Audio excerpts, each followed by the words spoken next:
우리는 예수 그리스도의 십자가를 통하여 죄와 사망에서 구원을 받은 성도들입니다. 그래서 오늘 이렇게 그 구원에 감사하며 주님을 찬양하고 기쁨으로 하나님 앞에 예배를 드리고 있습니다. 우리가 죄인된 신분에서 구원을 얻었다고 하는 것은 분명 이제 다시 잘못을 저질러도 괜찮다는 것이 아니라 지옥 형벌을 받지 않는 신분을 얻게 되었다는 것입니다. 옛날에 우리가 죄에 놓였을 때에는 실제로 현실 삶에서는 죄를 짓지 않았다고 하더라도 신분 자체가 죄인하는 신분이기 때문에 하나님의 진노의 심판을 받아 지옥 형벌을 받게 되어 있었던 것입니다. 그러나 예수 그리스도가 십자가에서 죄인들을 위하여 대신 죽으심으로 말미암아 이제는 죄로 인해 죽지 않는다는 것입니다. 왜냐하면 이제는 그리스도의 십자가의 공로로 죄와 사망의 형벌에서 해방되어 하나님의 자녀가 되었기 때문입니다. 그렇지만 아직 우리에게는 옛 성품이 여전히 우리에게 남아있어 죄를 지을 가능성이 있고 또 죄를 짓고 있습니다. 우리는 분명 예수 그리스도의 피로 구원받았다는 기쁨과 감격 그리고 평안을 누리는 자가 되었습니다.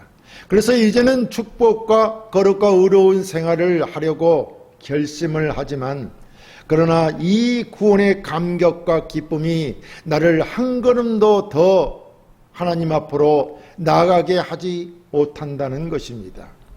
죄를 짓지 않는 생활을 하겠다고 하는 결심이 죄악으로부터 나를 떠나도록 움직이게 하지는 않는다는 것입니다.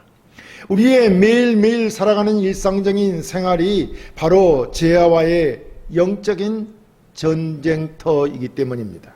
그러니까 신앙생활은 교회에서 하는 것이 아니라 삶의 현장인 이 사회에서 하는 것입니다.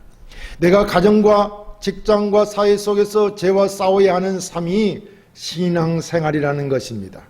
그러므로 우리는 이 세상 속에서 죄와의 싸움에서 이겨내는 것이 신앙생활이라는 것을 알고 믿음으로 죄를 극복하는 삶을 살아야 할 것입니다.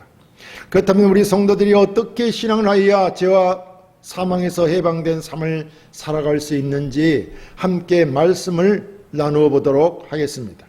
첫째, 그리스도 안에 있는 성도는 정죄함을 받지 않습니다. 본문 1절에 그러므로 이제 그리스도 예수 안에 있는 자에게는 결코 정죄함이 없나니 라고 했습니다.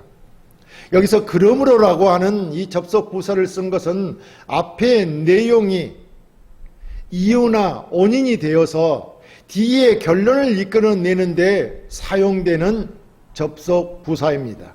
그렇다면 앞의 내용이 무엇이었느냐 하면 인간 스스로의 행위로는 절대 하나님 앞에서 의롭다함을 얻을 수 없는 존재임을 말하였습니다.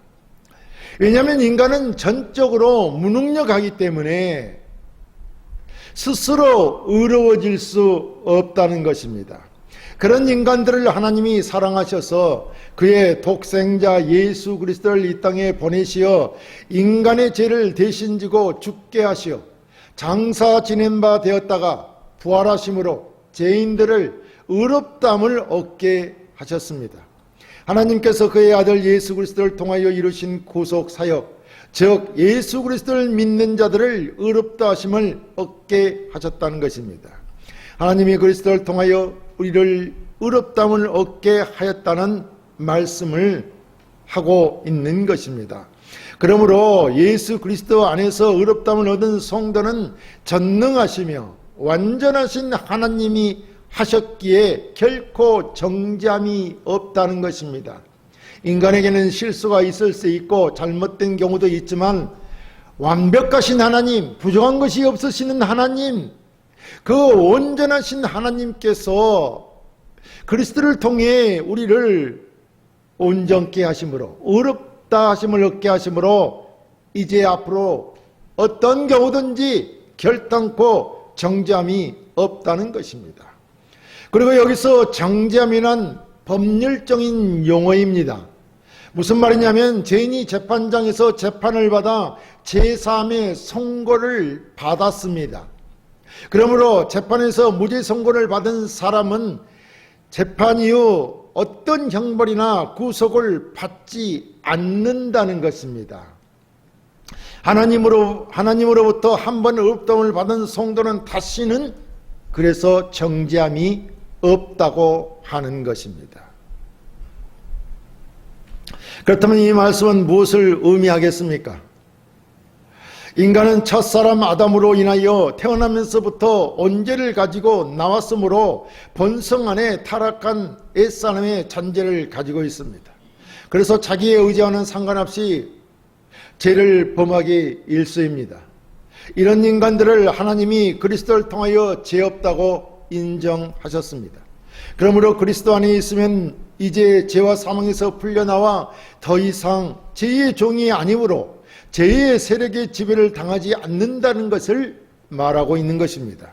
다시 말씀드리지만 우리가 어떻게 의롭다함을 얻었느냐 하면 그것은 예수 그리스도와 더불어 십자가에 함께 못 박혀 죽었으며 또 그분과 함께 살아나서 죄의 종에서 해방되어 의의 종이 된 것입니다. 하나님이 그리스도를 통해 그렇게 하셨다는 것입니다. 죄의 종이 아니라 의의 종으로서 하나님께 충성하는 의의 종이 되었다는 말입니다. 그러므로 우리 성도들은 예수 그리스도와 더불어 함께 죽고 살았으므로 예수 그리스도 안에서 의롭다함을 받은 것입니다. 이것은 죄의 종이었던 옛사람이 그리스도와 함께 십자가에 못 박혀 죽어버리게 하나님이 그렇게 하셨다는 것입니다. 우리의 옛사람, 타락한 본성을 가진 죄인들, 그 옛사람이 그리스도와 함께 십자가에 못 박혀 죽어버렸다는 것입니다. 하나님이 그렇게 하셨다는 것입니다. 그리고 그 사람 안에 그리스도께서 영으로 오셔서, 다시 말하면 성령 하나님께서 찾아오셔서 함께 살게 하신 것입니다. 갈라디아서 2장 20절은 우리가 그리스도 안에 살고 있음을 분명하게 말씀합니다. 내가 그리스도와 함께 십자가에 못 박혔나니 그런즉 이제는 내가 사는 것이 아니오 오직 내 안에 그리스도께서 사신 것이라. 이제 내가 육체 가운데 사는 것은 나를 사랑하사 나를 위하여 자기 자신을 버리신 하나님의 아들을 믿는 믿음 안에서 사는 것이라 라고 했습니다. 그렇다면 우리 성도들은 그리스도와 함께 죽었기 때문에 이제 우리 안에 사시는 분은 내가 아니라 그리스도라는 것이 아니겠습니까? 이것을 우리는 예수 그리스도를 믿는 믿음 안에서 산다고 하는 것입니다.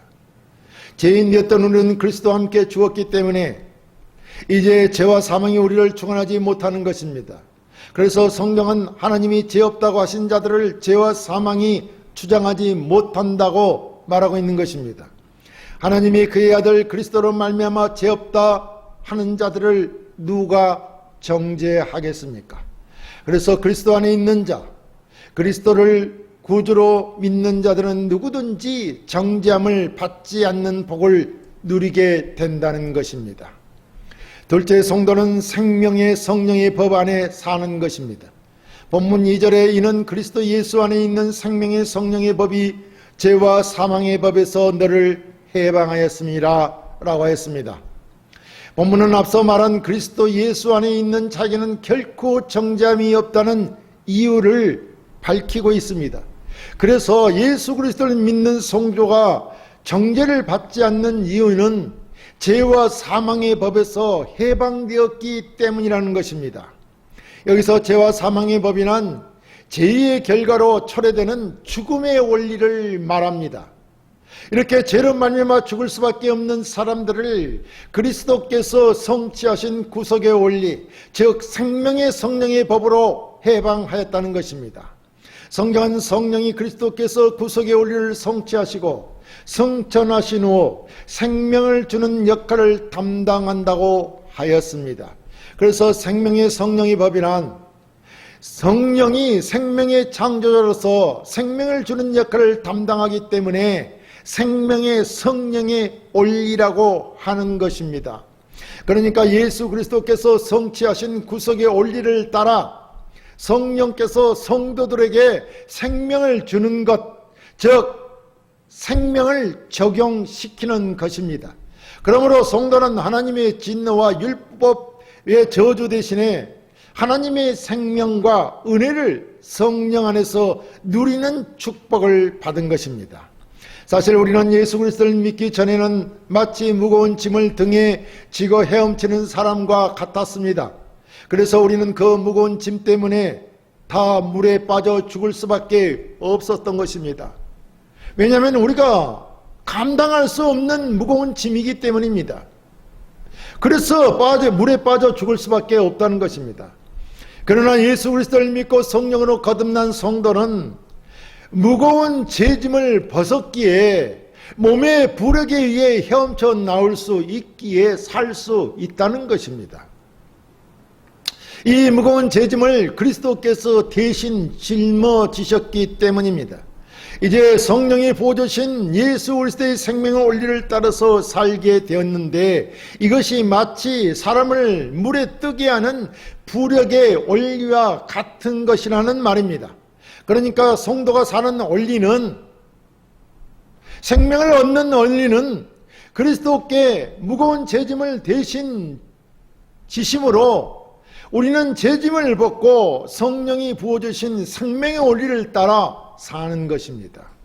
무슨 말이냐면 그리스도를 통해 사망되신 생명의 원리와 정죄되신 은혜의 원리 안에 있기에 결코 사망의 정죄 속에 가라앉지 않게 되었다는 것입니다. 이것이 사도 바울이 말하는 생명의 성령의 법, 즉 원리인 것입니다.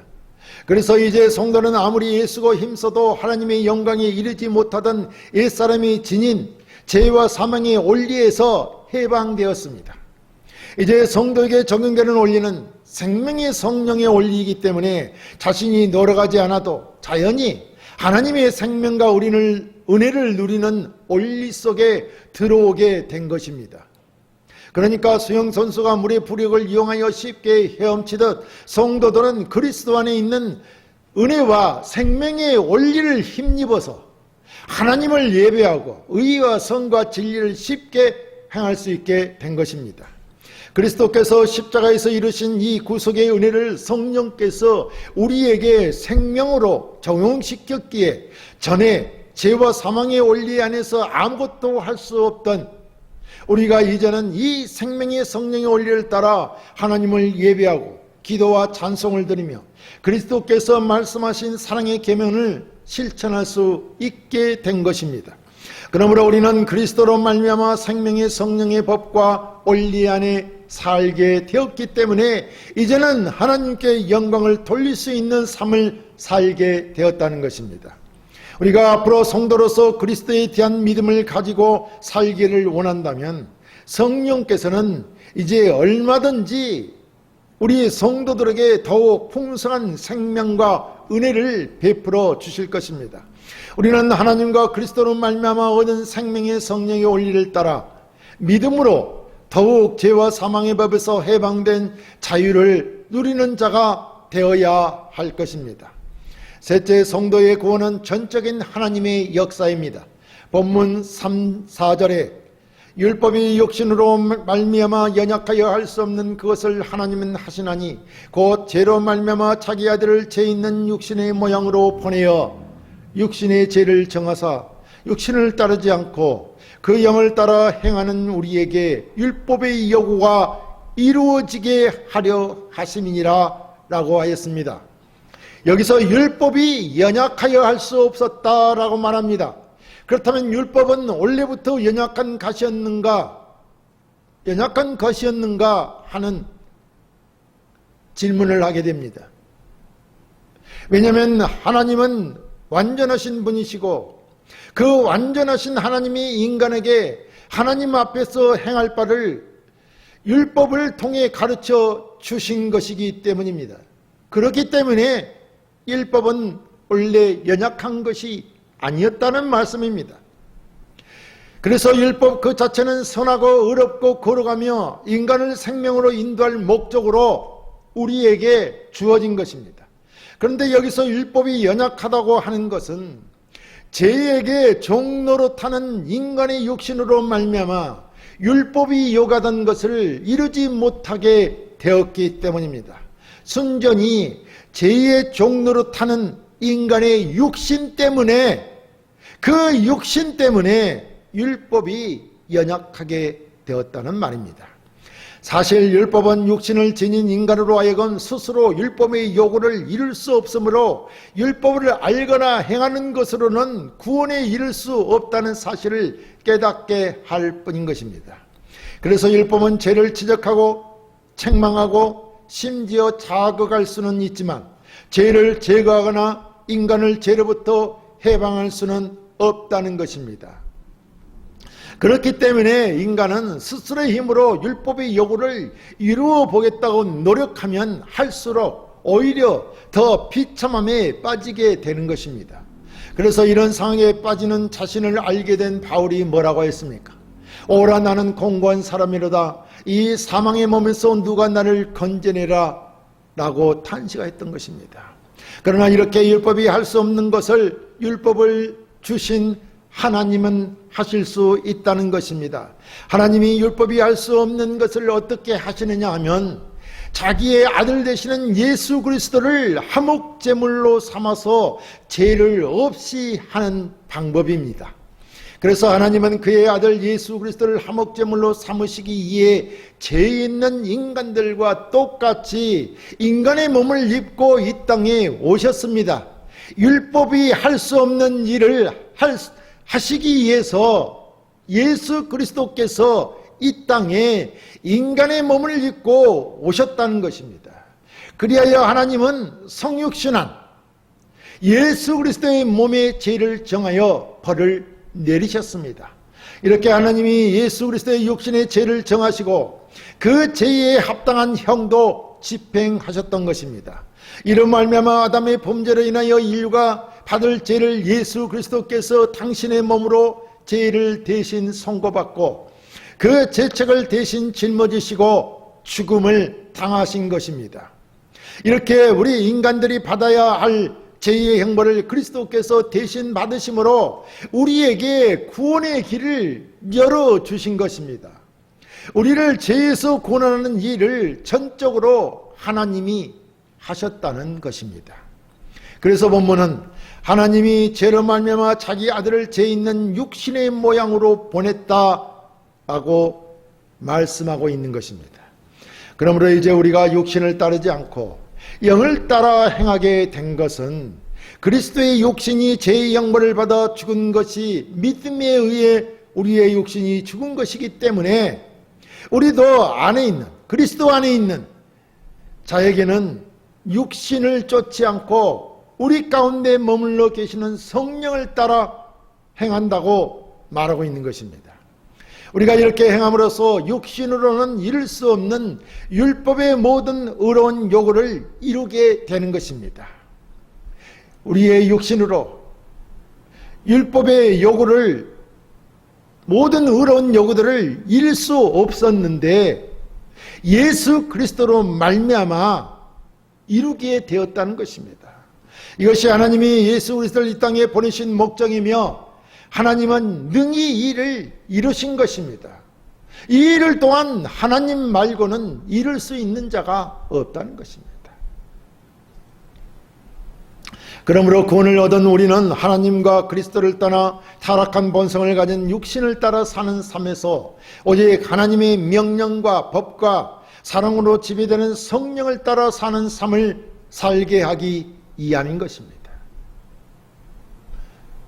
우리에게 구원을 주신 것은 하나님의 기쁘신 뜻을 따라 우리가 죄와 사망에서 구원을 받게 된 것이고, 그가 행하신 모든 구원은, 예수 그리스도께서 행하신 모든 구원은 전적으로 하나님의 역사라는 것입니다.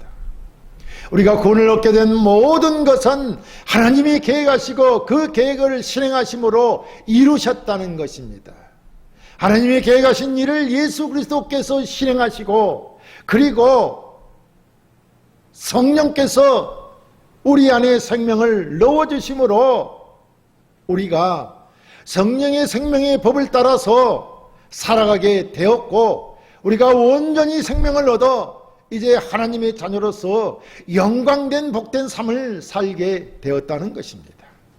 사랑하는 성도 여러분, 하나님께서 그의 아들 예수 그리스도로 하여금 육신의 몸을 입고 이 땅에 오시어 우리의 죄를 대신 지고 정죄를 받으시고 형벌을 당하시게 하셨습니다. 하나님께서 하신 일입니다. 하나님이 이렇게 하신 것은 우리를 죄와 사망의 법에서 구원하여 생명의 성령의 법을 따라 살도록 하시려는 목적인 것입니다. 그러므로 하나님의 사랑과 은혜로 제사함을 받은 우리는 이제 죄와 사망의 원리를 떠나 생명의 성령의 원리를 쫓아 살아가는 삶을 살아야 하는 것입니다. 하나님을 기쁘시게 하는 삶을 살아야 하는 것입니다. 하나님의 목적에 부합되는 삶을 살아야 하는 것입니다. 하나님이 자기 아들을 이 땅에 보내 우리를 대신하여 죄를 지게 하시고 죽게 하신 그 목적, 우리를 살리신 목적, 그 목적을 위해 우리가 살아야 한다는 것입니다. 그것은 바로 우리가 하나님과 그의 아들 예수 그리스도를 믿는 믿음으로 그의 명령과 말씀과 은혜를 따라 살아가는 것입니다. 이러한 여러분이 되시기를 주의 이름으로 축원합니다.